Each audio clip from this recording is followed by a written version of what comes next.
하나님 아버지 감사합니다. 하나님께서 오늘도 우리에게 귀한 날 주시고 또 하루를 살아갈 수 있도록 허락하여 주심을 주님 감사드립니다. 하나님께 허락하신 이 복된 시간 속에 늘 하나님과 동행하게 하여 주시고 예배하게 하여 주시오며 주님을 찬양하는 오늘 우리의 삶이 될 수 있도록 주여 인도하여 주시옵소서. 날마다 주어지는 그 시간들 속에 주님만을 의지하게 하여 주시고 언제 어디서 무엇을 하든지 하나님 아버지만을 바라보며 하나님의 뜻 가운데 거하며 살아가는 오늘 우리의 삶이 될 수 있도록 붙들어 주시옵소서. 이 시간 주의 말씀을 함께 나눌 때에 주님 각자 있는 그 처소 속에 주님께서 임재하여 주시고 말씀하여 주셔서 하나님의 그 계획과 뜻을 깨달아 주의 말씀에 순종하며 살아가는 오늘 우리 모두가 되게 하여 주시옵소서. 모든 것 주님 앞에 맡기며 예수님의 이름으로 기도드리옵나이다. 아멘. 우리 시간 함께 말씀 보겠습니다. 디모데후서 3장 16절 17절 우리 주제 성구 말씀을 함께 같이 있는 곳에서 말씀을 봉독하도록 하겠습니다. 모든 성경은 하나님의 감동으로 된 것으로 교훈과 책망과 바르게 함과 의로 교육하기에 유익하니 이는 하나님의 사람으로 온전하게 하며 모든 선한 일을 행할 능력을 갖추게 하려 함이라. 아멘. 이스라엘의 첫 왕이었던 이제 사울이 죽고 난 이후에 다시금 나라가 하나가 아닌 두 개로 잠시 동안 나눠지게 되어지죠. 그때 이스라엘 땅을 다스리게 된 그 왕이 바로 사울의 아들이었던 이스보셋이었습니다. 그가 나이 40에 나이 40에 그가 왕이 되어서 약 2년간을 이스라엘을 통치하게 되어지고 그리고 유다 땅을 다윗이 이제 다스리게 되어집니다. 자, 하나님께서 함께 하시는 사람은요, 주변의 환경이나 여건에 관계없이 형통한 삶을 살게 되는 법인 것입니다. 이미 하나님께서 버리신 사울의 집은 날이 갈수록 기울어져서 몰락을 향해서 다름질하고 있었던 데에 반해서 다윗의 집은요, 물가에 심은 나무와도 같이 점점 더 강성해져 갔다라고 하는 것입니다. 오늘 우리의 삶, 우리의 가정, 우리의 교회들이 바로 이와 같아야 한다라고 하는 것입니다. 비록 겉사람은 낡아지게 될지라도 인생의 쇠퇴기라는 게 우리 가운데 있어서는 안 된다라고 하는 것이죠. 다윗은 헤브론에서도 여러 아들을 두게 되어졌습니다. 이는 그가 아내를 여러 두었기 때문이었지요. 자손들의 번성은 바로 하나님의 축복입니다. 창세기 1장 28절에 이렇게 말씀해 주고 계십니다. 창세기 1장 28절에 이렇게 말씀하시죠. 하나님이 그들에게 복을 주시며 하나님이 그들에게 이르시되 생육하고 번성하여 땅에 충만하라. 땅을 정복하라. 바다의 물고기와 하늘의 새와 땅에 움직이는 모든 생물을 다스리라 하시니라. 이렇듯 하나님께서 우리를 통해서 말씀하여 주신 것이 이 땅 가운데 생육하고 번성하는 것이었습니다. 이것이 하나님이 주신 큰 복이었다라고 하는 것이죠. 이렇듯 자손들의 번성은 바로 하나님의 축복이라고 하는 것입니다. 하지만 왕이 여러 아내를 두게 되어지면 그릇된 길로 미혹되기가 쉬운데 바로 솔로몬의 경우가 그렇다라고 하는 것입니다. 그러므로 모든 일에서 하나님 보시기에 의로 여기는 일을 우리가 행해야 한다라고 하는 것입니다. 그리고 성도의 삶은요, 언제든지 전성겨야 할 것이고 충분히 또한 그렇게 될 수 있습니다. 교회 역시도 마찬가지입니다. 그리스도의 교회는요, 쇠퇴기라고 하는 것이 있을 수 없다라고 하는 것이죠. 우리 교회도 하나님의 뜻 가운데 거하고 하나님께서 원하시는 대로 순종함으로 말미암아 우리 교회도 날마다 전성기적 삶을 우리가 살아야 하는 것입니다. 또한 주를 신뢰하는 사람은요 선을 행하고 주를 신뢰하는 사람은 또한 형통하게 되어져 있습니다. 성도는 언제든지 자기 명철을 의뢰하지 말고 주를 의지하며 범사의 그를 인정하도록 우리가 힘써야 하는 것입니다. 하나님께서 다윗과 함께 계셨으므로 다윗이 강해진 것처럼요 우리도 하나님을 신뢰하여져서 날마다 그 주어지는 시간 속에 승리하는 삶을 우리가 살아야 하는 것입니다. 사울의 군 사령관 넬의 아들 아브넬은요 사울의 아들 이스보셋을 위해서 그가 목숨을 걸고 또한 싸우던 그런 사람이었습니다. 아주 충신이었습니다.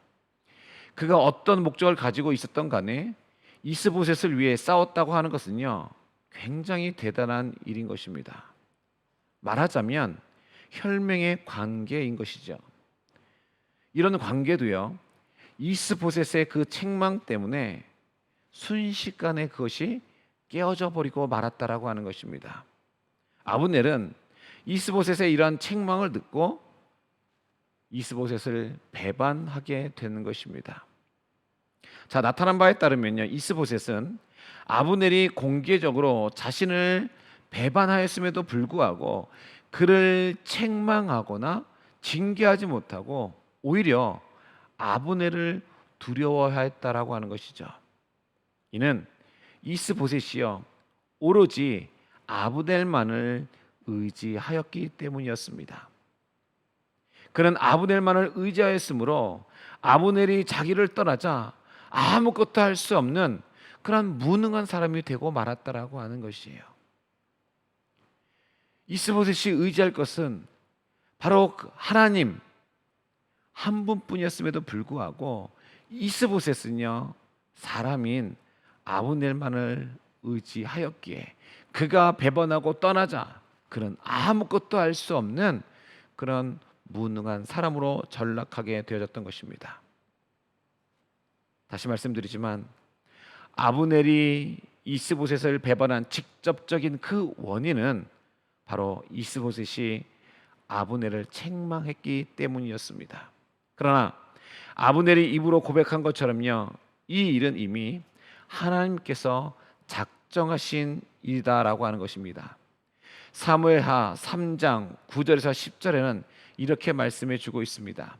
여호와께서 다윗에게 맹세하신 대로 내가 이루게 하지 아니하면 하나님이 아브넬에게 벌 위에 벌을 내리심이 마땅하니라. 그 맹세는 곧 이 나라를 사울의 집에서 다윗에게 옮겨서 그의 왕위를 단에서 브엘세바까지 이스라엘과 유다에 세우리라 하신 것이니라 하매. 자, 사람이 아무리 길을 쓰고 노력해도요 하나님의 뜻을 벗어날 수 없다라고 하는 것이죠. 여호와 하나님께서 다윗에게 맹세하신 것이 무엇이냐면 사울의 집에서 다윗에게로 그 이스라엘을 옮기신다라고 하는 그 왕위를 옮기신다라고 하는 그 맹세인 것입니다. 인간은 하나님의 그 섭리 안에서 행하는 것입니다. 오직 하나님의 뜻만이 이 땅 가운데에 이루어지는 것입니다. 그러므로 성도는요 항상 하나님과 가까이 있으므로 어려움과 시험이 임할 때에 하나님의 그 도우심을 입을 수 있음을 여러분 기억하시기 바랍니다. 다윗이 많은 어려움이 있었습니다. 그러나 그가 하나님의 곁을 떠나지 않고 날마다 하나님과 가까이함으로 말미암아 그 어려움 속에서도 하나님의 그 도우심을 그가 입었다라고 하는 것이죠. 자, 요압이 전쟁에서 돌아왔을 때요 어떤 사람이 이제 요압에게 아브넬이 다녀간 것을 이야기를 합니다. 자, 아브넬이요 다윗을 찾아와서 다윗에게 이제 뭐라고 얘기합니까? 이스라엘 백성들을 잘 설득시켜서 지금 다윗에게로 데려오겠노라고 그가 이야기를 하고 다윗이 그 말을 듣고 이 아브넬을 보내게 되어집니다. 그때 요압이 이제 전쟁에서 돌아와서 그 어떤 한 사람을 통해서 그 이야기를 듣게 되는 것이에요. 그래서 사무엘하 3장 23절에 이렇게 기록하고 있습니다. 요압 및 요압과 함께한 모든 군사가 돌아오매 어떤 사람이 요압에게 말하여 이르되 내레 아들 아브넬이 왕에게 왔더니 왕이 보매 그가 평안히 갔나이다 하니, 그는 자연스럽게 그냥 그저 있었던 그 사실을요 그냥 말하는 것처럼 말했습니다. 그러나 그 뒤에는요 무서운 흉계와 계산이 깔린 말이었다라고 하는 것이죠. 그 한 사람의 한마디의 그 말 때문에 한 사람의 귀중한 생명이 잃게 되어졌다라고 하는 것입니다. 이렇듯 마귀는요 그런 틈까지도 놓치지 않고 이용한다라고 하는 것이죠. 분명 요압은 공인으로서요 자신의 개인적인 것은 다 뒤로 미루고 왕과 백성을 위한 일을 그는 앞세웠어야 했던 것입니다. 그러나 그는요 자신의 동생을 죽인 사람이라고 하는 그 한 가지 이유 때문에 왕을 위해서 공헌할 수 있는 그 사람을 그가 죽였다라고 하는 것입니다. 그는 자신의 개인적인 감정을 다스리고 경계하지 못함으로요 회복할 수 없는 그 죄를 그가 범하게 된 것입니다. 요압은 아브넬을요 교묘한 방법과 거짓으로 끌어들여서 친근한 사람처럼 접근하여져서 그를 죽이게 되어집니다. 사무엘하 3장 27절에 이렇게 기록하고 있지요. 아브넬이 헤브론으로 돌아오매 요압이 더불어 조용히 말하려는 듯이 그를 데리고 성문 안으로 들어가 거기서 배를 찔러 죽이니 이는 자기의 동생 아사헬의 피로 말미암음이더라. 악한 자는요 더욱 친절하고 가까운 사람처럼 접근하여 우리를 해치게 되어져 있습니다. 이것이 사탄이 즐겨 사용하는 방법 중에 하나다라고 하는 것이죠. 따라서 우리는요 속임수로 대하는 그 친절을 주의하고 또한 죽음이나 죄의 함정에 빠지지 않아야 한다라고 하는 것입니다. 우리 주변에는요 우리가 주의하지 아니하면 쉽게 빠져서 죄를 짓거나 파멸에 이르게 하는 그런 함정이 너무나도 많이 있다라고 하는 것입니다. 예를 들면 전화로 연결해서 하는 그런 범죄들이 있지 않습니까? 요즘은 문자 메시지로 또 보내져서 범죄하는 그런 범죄들이 너무나도 많이 있습니다. 좀 더 쉽게 말씀드리면 보이시피싱 같은 그런 것들이 너무 많이 널렸다라고 하는 것입니다. 우리는 이러한 그런 죄악 속에 내가 빠지지 않으려면 날마다 우리가 주의하여야 한다라고 하는 것이죠. 사람은요 저주를 받던 축복을 받던 행위에 따라서 보응을 받게 되는 법인 것입니다. 요압은요 사사로운 그 원수 갚는 일을 버리지 못했기 때문에 급기야는 하나님과 왕에게 큰 죄를 범하기에 이르렀습니다. 하나님을 의뢰하는 성도들은요 어떠한 경우에도 그분을 대신하려는 그 어리석음을 범해서는 안 된다라고 하는 것입니다. 내 원수라 할지라도 그 원수 갚는 일을 내가 하는 것이 아닌 바로 하나님이 하실 수 있도록 맡겨드려야 한다라고 하는 것입니다. 다윗이 사울을 죽일 수 있었던 그 많은 기회가 있음에도 불구하고 그가 그렇게 하지 않았던 것은 바로 하나님께서 기름 부으신 그 왕이었기에 하나님의 그 계획과 하나님의 뜻 그것을 다윗은요 알았기에 그는 하나님 앞에 모든 것을 맡겨 드린 것입니다. 바로 이 다윗을 보면서요 내가 해야 할 일이 있고 하나님께서 하셔야 할 일이 분명히 있다라고 하는 것을 깨닫게 되어지는 것입니다. 그러므로 우리는 그분이 우리에게 하시도록 명하신 그 분량 안에서만 우리가 충실해야 한다라고 하는 것입니다. 하나님께서 우리에게 명령하신 대로 그 분량 안에서만 내가 최선을 다하고 충실할 수 있어야 하는 것입니다. 자, 요압이 아브넬에게 행한 그 악을 들은 다윗은요, 요압의 집을 저주하게 이르게 되어지죠. 사무엘하 3장 29절엔 이렇게 기록하고 있습니다. 그 죄가 요압의 머리와 그의 아버지의 온 집으로 돌아갈지어다. 또 요압의 집에서 백탁병자나 나병 환자나 지팡이를 의지하는 자나 칼에 죽는 자나 양식이 떨어진 자가 끊어지지 아니할지로다 하니라. 피 흘린 죄가요, 그 집으로 돌아가서 질병의 저주, 가난의 저주가 임할 것을 지금 말하고 있는데, 이는 요압의 그 악행에 대한 하나님의 그 공의로운 심판의 선포라고 할 수 있는 것입니다. 다윗은요, 이러한 저주를요, 개인적인 그런 감정으로 이 말을 한 것이 아니라 주의 사역자로서 악행에 대해서 그가 경고한 것입니다.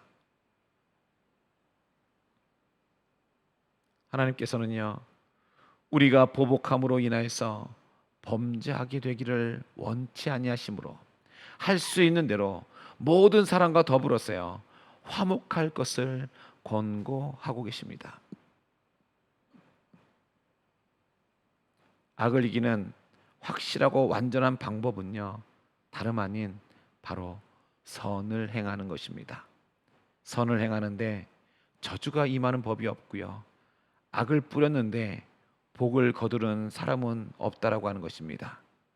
요압이 아브넬을 속여서 죽인 것은 악한 행위이고, 또한 악을 뿌리는 사람들은요, 반드시 재앙을 거두게 되어져 있습니다. 아브넬의 죽음에 대한 소식은 이스보셋의 손에 맥이 풀리게 했고 이스라엘을 동요시키기에 충분한 것이었습니다. 그 이유는 이스보셋의 그 왕위가 그로 인해서 지탱될 수 있었고, 이스라엘 백성들이 다윗과 대처할 수 있었던 것도 바로 이 아브넬이 있었기 때문이었습니다. 사랑하는 성도 여러분, 오늘날 교회 안에서는요, 이 같은 일꾼들이 있어야 하고 또 다 이처럼 되도록 힘써야 할 것입니다. 아브넬을 통해서 그 이스라엘이 버티고 있었던 것처럼 오늘날 우리 각자를 통해서 하나님이 세우신 이 교회가 끊임없이 버티고 세워져 갈 수 있도록 우리가 이 같은 일꾼으로 우리가 쓰임 받아야 한다라고 하는 것입니다.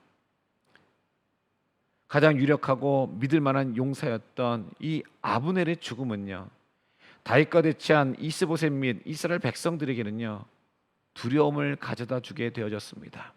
이는 그들이 하나님을 의뢰하지 않고 바로 사람을 의뢰했기 때문이었습니다.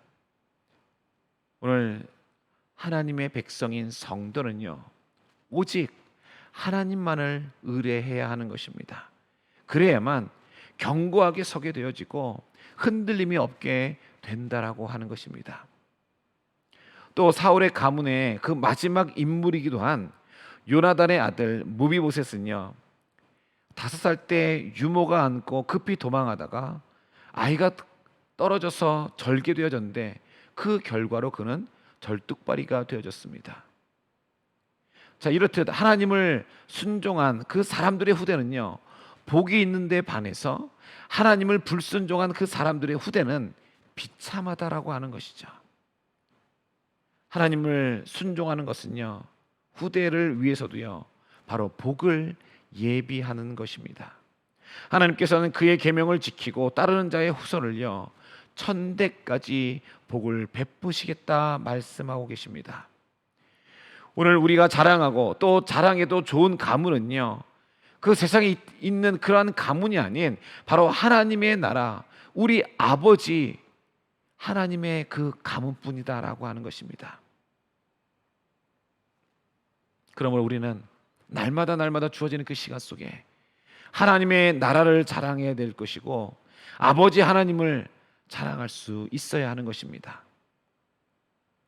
그리고요, 또한 어느 시대나 어느 지역에서나 기회주의자들이 있게 마련인 것이죠. 그들은 소신이라든가 의리 따위에는요 관심이 없고 자신들의 그 유익에 초점이 맞추어져 있어서 거기에 처세하는 그러한 사람들인데, 네갑이 바로 그런 부류에 속했다라고 하는 것이죠. 그는 이스보셋이 무력하게 되자 그를 배신하게 되어졌습니다. 배신이라고 하는 것이 무엇입니까? 가장 비열하고 바로 가장 비인격적인 그런 행위인 것입니다. 약삭빠른 네갑이 자기에게 주어진 그 행운을 거머쥐기 위해서요, 그 주인의 머리를 베어서 다윗에게로 가져갔다라고 하는 것입니다. 그의 계산으로는요, 이같이 하면 다윗으로부터 상급을 받을 것을 그는 확신했기 때문이다라고 하는 것이죠. 여러분, 오늘날 우리의 성도들의 그 삶은 이 내각과 같이 계산에 의존하는 그러한 삶이 되어서는 안 된다라고 하는 것이죠. 주님이 요구하시는 것은 믿음이지 계산이 아님을 우리는 명심해야 한다라고 하는 것입니다. 아마 보통의 사람들 같았으면 이 내갑을 받아들이고 아마 그에게 상급을 주었을 것입니다. 왜요? 나하고 적대하고 있는 그 적군의 우두머리를 베어서 가지고 왔으니 상급을 주게 되어져 있지요. 하지만 하나님 중심의 사람이었던 다윗은요, 오히려 살인자를 처단하고 이스보셋을요 장사해 지내 주었다라고 하는 것입니다. 다윗은 하나님께서 기름 부으신 그 사울의 가문을요 하나님께 맡겨드리고 그는 자기가 해야 될 것을 행했다라고 하는 것이요. 자기를 쫓아왔고 자기를 죽이려 했던 그런 사울의 가문이었지만 그럼에도 불구하고 그는 하나님께서 기름 부으신 그 가문을요 선으로 베풀었다라고 하는 것입니다. 그러므로 우리는 언제든지 자기 자신이 하나님 앞에 있음을 인식하고 모든 행함에 있어서 조심해야 한다라고 하는 것입니다. 하나님의 뜻 안에서 우리가 올바로 행해야 하는 것입니다. 오늘날 우리 성도는요 어떠한 경우에도요 우리 인생의 주인이신 하나님을 또한 배신해서는 안 된다라고 하는 것입니다. 자, 이스라엘 장로들은요 이제 다윗이 왕이 되어 주기를 그가 요청을 하게 되어지죠. 사무엘하 5장 1절 3절은 이렇게 기록하고 있습니다. 이스라엘 모든 지파가 헤브론에 이르러 다윗에게 나와 이르되 보소서 우리는 왕의 한 골육이니이다. 전에 곧 사울이 우리의 왕이 되었을 때에도 이스라엘을 거느려 출입하게 하신 분은 왕이시었고 여호와께서도 왕에게 말씀하시기를 내가 내 백성 이스라엘의 목자가 되며 내가 이스라엘의 주권자가 되리라 하셨나이다 하시니 이에 이스라엘 모든 장로가 헤브론에 이르러 왕에게 나아오매 다윗 왕이 헤브론에서 여호와 앞에 그들과 언약을 맺으며 그들이 다윗에게 기름을 부어 이스라엘 왕으로 삼으니라. 자, 이것은요 바로 하나님의 언약이 성취되어 가는 것을 보여주고 있는 것입니다. 다윗이 베들레헴에서 양을 치다가 사무엘에게 기름 부음을 받고 왕으로 세워진 그 때에는요 어린 소년의 때였습니다. 그러나 그가 왕이 된 때는 30세였고 그나마 통일 왕국의 왕이 된 것은요 37세 때였습니다. 적어도 그는요 20여 년 이상을요 기다린 후에야 왕다운 왕이 된 것이었습니다. 이렇게 하나님의 언약은 더딜지라도 반드시 성취되어져 간다라고 하는 것입니다. 사무엘이 베들레헴으로 이새의 집을 찾아갔을 때는요 아무도 모르게 그가 혼자 찾아갔습니다.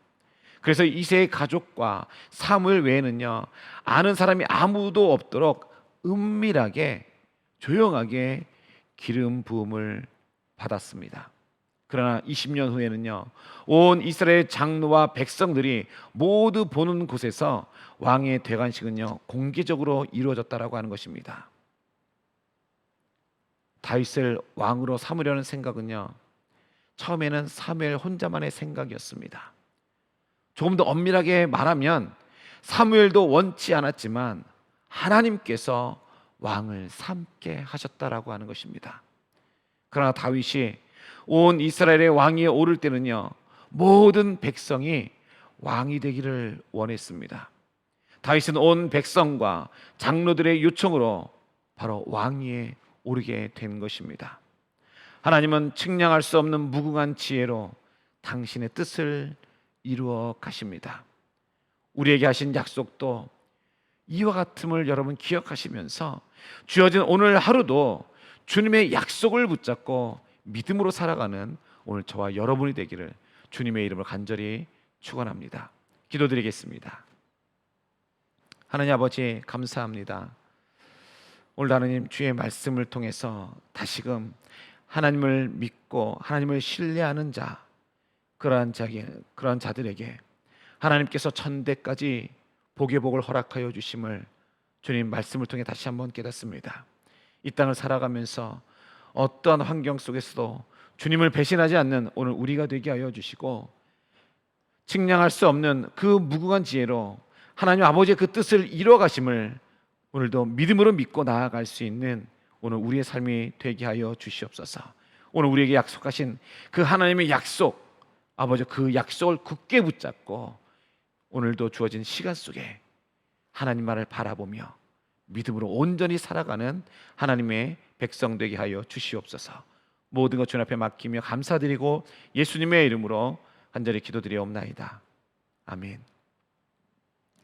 오늘 이 시간 함께 기도하실 때에 오늘 말씀을 다시 한번 기억하시면서 하나님, 주어진 시간 속에 하나님의 측량할 수 없는 그 계획, 하나님의 뜻을 붙잡고 하나님만 신뢰하면서 믿음으로 살아가는 오늘 나의 모습이 되게 해달라고 여러분 이 시간 같이 기도해 주시고, 또 계속해서 기도하실 때에 여러분 스크린에 나와 있는 우리 그 기도 제목을 놓고 여러분 함께 기도해 주시고, 마지막으로 여러분 각자 갖고 계시는 기도 제목 놓고 기도하신 후에 모든 예배 순서를 마치도록 하겠습니다. 함께 기도드립니다.